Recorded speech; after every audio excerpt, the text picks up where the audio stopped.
Sign 1. You have vivid dreams you actually remember. Opening midnight to 1 o'clock. Have you ever woken up from a dream so vivid, so detailed, that you could recall every conversation, every color, every emotion hours later? While most people forget up to 95% of their dreams within minutes of waking, you're different. You remember them. You analyze them. You sometimes even continue stories across multiple nights. This isn't just interesting. It's a sign that your brain processes information in a remarkably special way. Welcome back to the channel. Today we're diving into the first sign that your brain might be operating on a different level than most. And trust me, by the end of this video, you'll understand why dream recall is connected to memory, creativity, and even problem-solving abilities that set certain minds apart. The science of dream recall. 1 to 3:30. Let's start with the basics. Dreams occur primarily during REM sleep, that's rapid eye movement sleep, which typically happens in cycles throughout the night. During REM, your brain is almost as active as when you're awake. It's processing emotions, consolidating memories, and creating those wild narratives we call dreams. Now here's where it gets interesting. Most people transition from REM sleep to waking through various sleep stages that essentially act like a memory eraser. The neurotransmitter balance shifts, and those dream memories fade like morning mist. But if you consistently remember your dreams, something different is happening in your brain. Research from the Lyon Neuroscience Research Center found that people who recall their dreams frequently show increased activity in the temporoparietal junction and the medial prefrontal cortex. These are areas associated with attention, memory encoding, and self-referential processing. In other words, your brain is better at paying attention to and storing information even while you're asleep. But there's more. Dream recallers also tend to wake up more frequently during the night, even if just for brief moments. These micro-awakenings, often so brief you don't consciously notice them, create windows where dream memories can transfer from short-term to long-term storage. It's like your brain is taking snapshots throughout the night, building a photo album of your subconscious adventures. The memory connection, 3:30 to 5:30. So what does remembering dreams tell us about your waking brain? Quite a lot, actually. The same neural mechanisms that help you encode dream memories are also working overtime during your day. Studies have shown that good dream recallers often have superior episodic memory. That's the ability to remember specific events and experiences from your life. Think about it. If your brain is sophisticated enough to hold onto the fleeting, bizarre narratives of dreams, imagine what it's doing with real-world experiences that have actual sensory input and emotional weight. You're probably the person who remembers conversations from years ago, who can recall exactly what someone was wearing at a party, or who has vivid memories from early childhood that others have long forgotten. This enhanced memory encoding doesn't just mean you remember more, it means you're creating a richer internal database of experiences. Every conversation, every observation, every moment is being filed away with greater detail. This becomes a tremendous advantage in learning, in understanding people, and in connecting disparate ideas together. There's also a fascinating link between dream recall and something called metacognition, which is essentially thinking about thinking. If you remember your dreams, you're more likely to have awareness of your own thought processes, to question and analyze your own mental states. This self-awareness is a hallmark of advanced cognitive function. The creativity advantage, 5:30 to 7:30. Now let's talk about creativity, because this is where dream recall really shows its power. Many of history's greatest creative breakthroughs came from dreams. Paul McCartney heard the melody for Yesterday in a dream. Dmitri Mendeleev visualized the periodic table in his sleep. Mary Shelley conceived Frankenstein from a vivid nightmare. These weren't just lucky accidents. When you remember your dreams, you have access to your brain's most uninhibited creative state. During dreams, the logical, critical prefrontal cortex takes a back seat, allowing wild associations and impossible combinations to flourish. If you can capture these upon waking, you're essentially importing raw creative material from your subconscious into your conscious mind. But it's not just about remembering the dreams themselves. The neural patterns associated with dream recall indicate a brain that's more flexible, more willing to make unusual connections, and less bound by conventional thinking. Your waking creativity benefits from this same neural flexibility. Artists, Writers and innovators who remember their dreams often report using them as direct inspiration, but even when they don't consciously use dream content, their enhanced dream recall correlates with divergent thinking. That's the ability to generate multiple solutions to open-ended problems. It's a key component of creative genius. Problem solving while you sleep, 7:30 to 9 o'clock. Here's something that might blow your mind. Your dreaming brain isn't just creating random stories, it's actually working on problems. Research shows that REM sleep plays a crucial role in consolidating learning and integrating new information with existing knowledge. It's during dreams that your brain experiments with different scenarios, tests solutions, and makes unexpected connections. If you remember these dreams, you gain conscious access to this problem-solving process. Have you ever gone to bed stuck on a problem and woken up with the solution? That's your dreaming brain at work. And if you can remember the dreams you had that night, you might even be able to trace how your subconscious arrived at that answer. Studies have demonstrated that people perform better on creative problem-solving tasks after REM sleep compared to non-REM sleep or just resting. But here's the kicker. Those who can recall what they dreamed about show even greater improvements. It's as if remembering the dream allows you to learn from your brain's nighttime experiments. This has profound implications.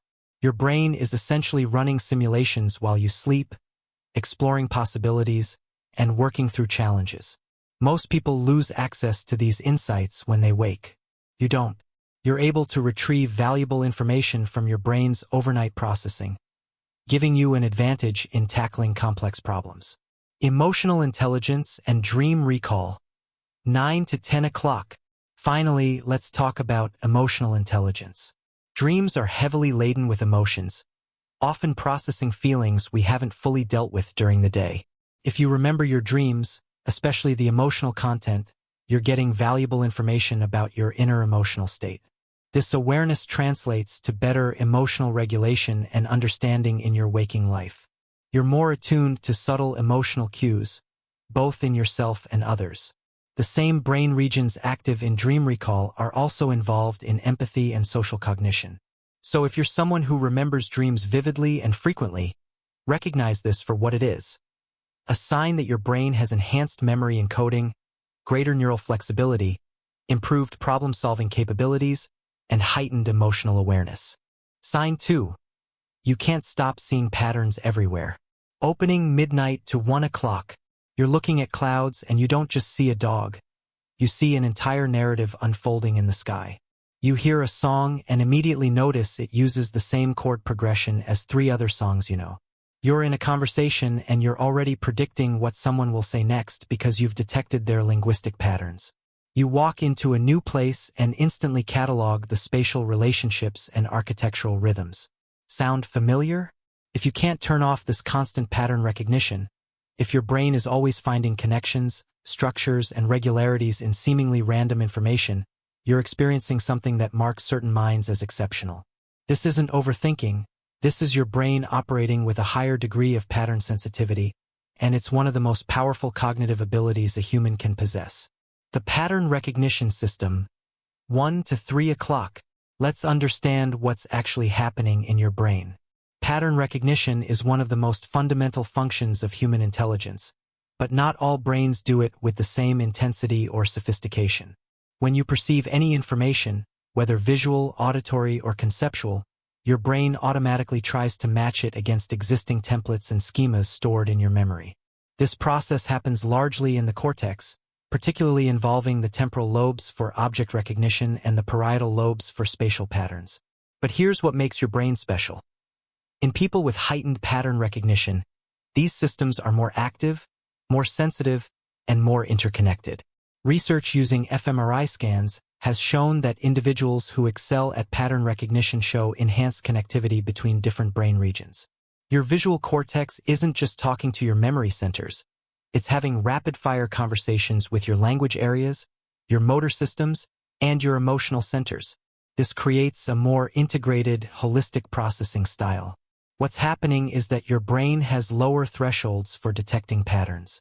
Where someone else might need to see something repeated 5 times before recognizing it as a pattern, you might only need 2 or 3 instances. This heightened sensitivity means you're constantly picking up on regularities that others miss entirely. It's not that you're imagining patterns that aren't there, it's that you're detecting real patterns that exist below most people's perceptual radar. The intelligence connection. 3 to 5 o'clock.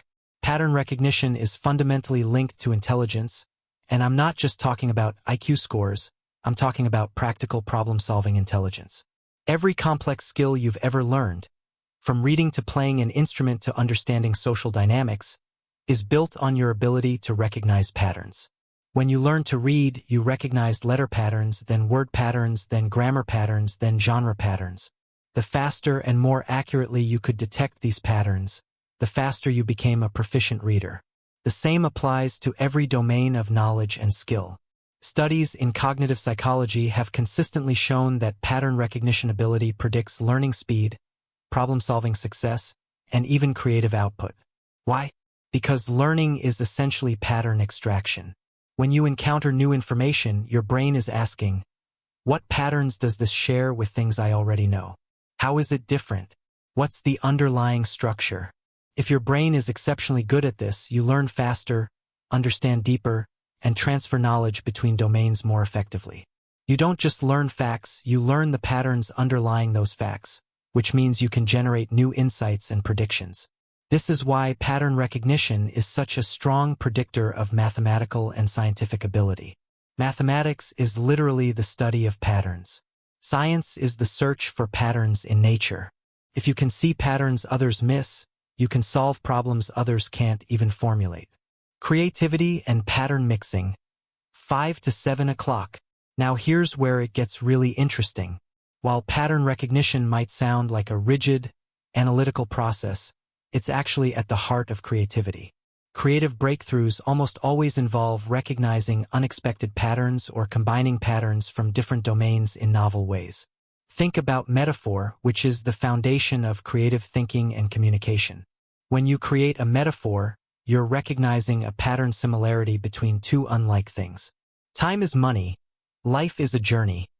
Ideas are food. These work because your pattern recognition system identified structural similarities between different concepts. If you're constantly seeing patterns, you're also constantly making these kinds of connections. You might notice that a biological system operates similarly to an economic market, or that a musical composition follows the same arc as a mathematical function. These cross-domain pattern recognitions are the source of innovative thinking. Many creative geniuses throughout history have been described as seeing connections others couldn't. Steve Jobs talked about connecting dots from different experiences. Einstein used thought experiments that connected abstract physics with everyday patterns. Artists like Picasso saw pattern similarities between African masks and Cubist decomposition. Your ability to see patterns everywhere means you have more raw material for creative recombination. Every pattern you notice becomes a tool in your creative toolkit. You can borrow a pattern from music and apply it to writing. You can take a pattern from nature and apply it to design. This cross-pollination of patterns is where true originality lives. The social pattern advantage. 7 to 8:30. Pattern recognition isn't just about numbers, shapes, or abstract concepts. It's also incredibly powerful in social situations. Human behavior, despite its complexity, follows patterns. People have linguistic patterns, behavioral patterns, emotional patterns, and interaction patterns. If you're highly attuned to patterns, you're probably excellent at reading people. You notice when someone's speech pattern changes slightly, indicating stress or deception. You recognize behavioral patterns that predict how someone will react. You see the patterns in group dynamics that others experience as chaos. This makes you highly effective in social navigation. You can predict conflicts before they happen because you've detected the pattern that leads to disagreement. You can influence people more effectively because you understand their response patterns. You can build rapport quickly because you can mirror and match patterns of communication. But there's a deeper level too. You probably recognize patterns in your own behavior and thinking. This metacognitive pattern recognition, seeing patterns in how you think, gives you unusual self-awareness and the ability to change your own habits and responses more effectively than most people. The challenge of too many patterns. 8:30 to 9:30. Now, I'd be remiss if I didn't mention the challenges that come with this heightened pattern sensitivity. Sometimes seeing patterns everywhere can be overwhelming. You might struggle to turn off your analytical mind. You might see negative patterns in relationships or situations that create anxiety. You might occasionally see patterns that aren't actually there, a phenomenon called apophenia. Sign 3. You experience intense emotional responses to art, music, or ideas. Opening midnight to 1 o'clock. You're listening to a piece of music and suddenly you're crying, even though nothing sad has happened in your life. You're looking at a painting and you feel a rush of emotion so powerful you have to step back. You read a philosophical idea and it hits you like a physical force, reshaping how you see everything. You watch a film and for days afterward you can't shake the emotional resonance. If this sounds like you, if you experience art, music, literature, or ideas with an emotional intensity that sometimes surprises even yourself, your brain is processing aesthetic and intellectual experiences differently than most people. This isn't being overly sensitive or dramatic. This is a sign of deeper neural connectivity and a more integrated processing system that marks certain minds as exceptional. The neuroscience of aesthetic emotion. 1 to 3 o'clock. Let's dive into what's happening in your brain during these intense aesthetic experiences.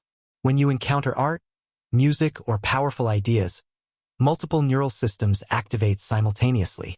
You have sensory processing, of course, visual cortex for art, auditory cortex for music, language centers for literature.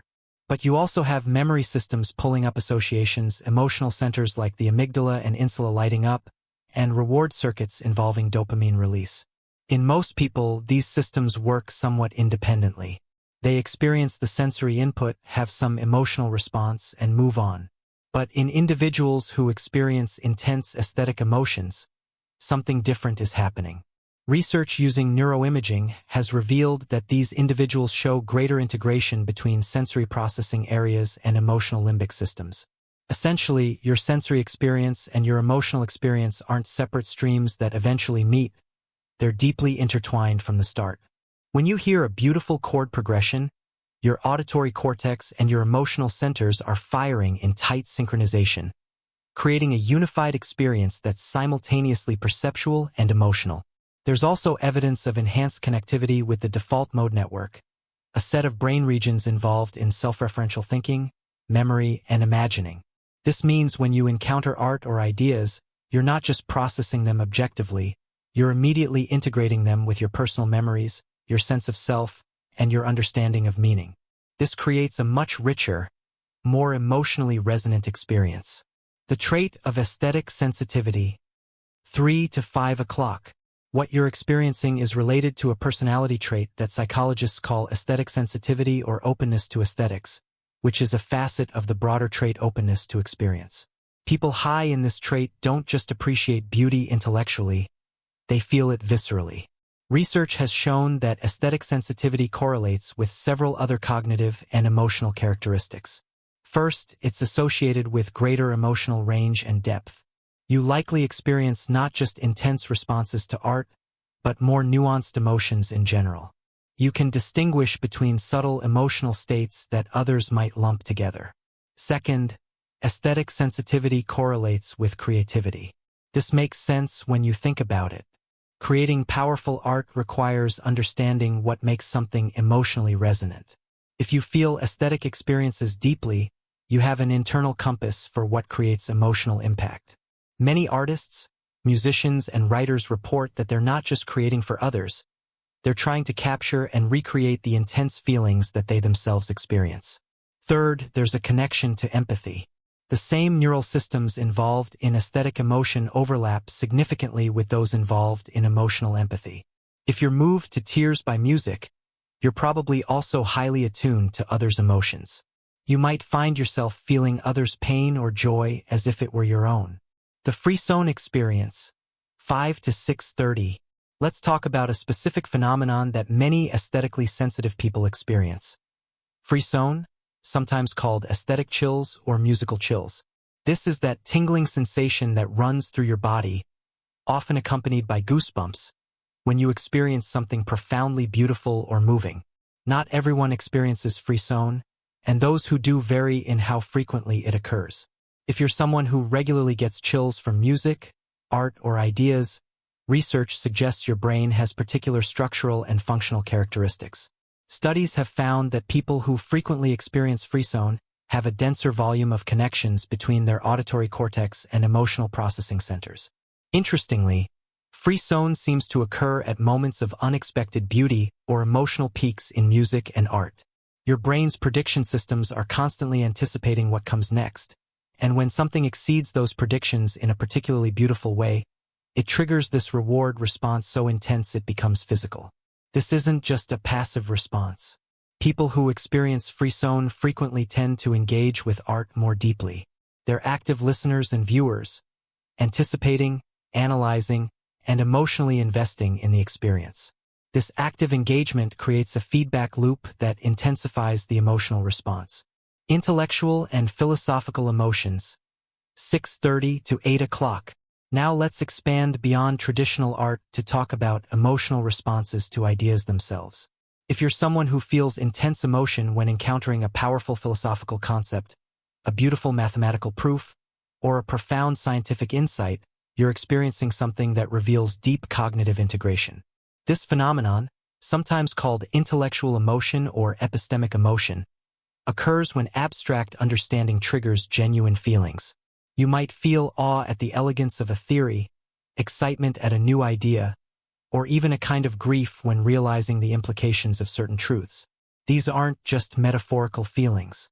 Neuroimaging studies show that when people experience intellectual insights or engage with meaningful ideas, the same emotion centers activate as when experiencing personal emotional events. Your brain doesn't sharply distinguish between real emotions about lived experiences and emotions about abstract concepts. This integration suggests a mind that processes meaning at a fundamental level. You're not just thinking about ideas intellectually, you're feeling their significance. This creates a much deeper engagement with knowledge and understanding.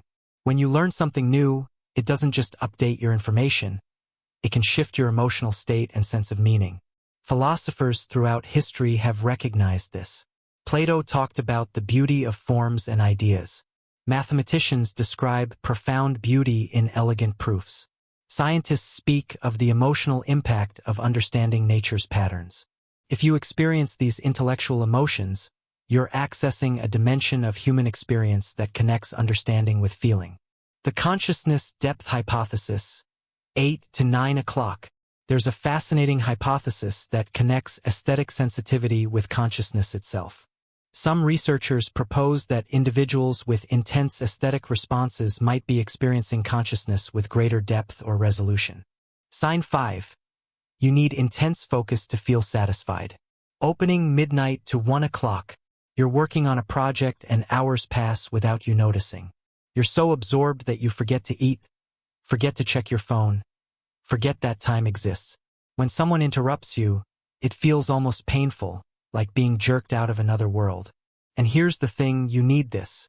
Not just enjoy it, need it.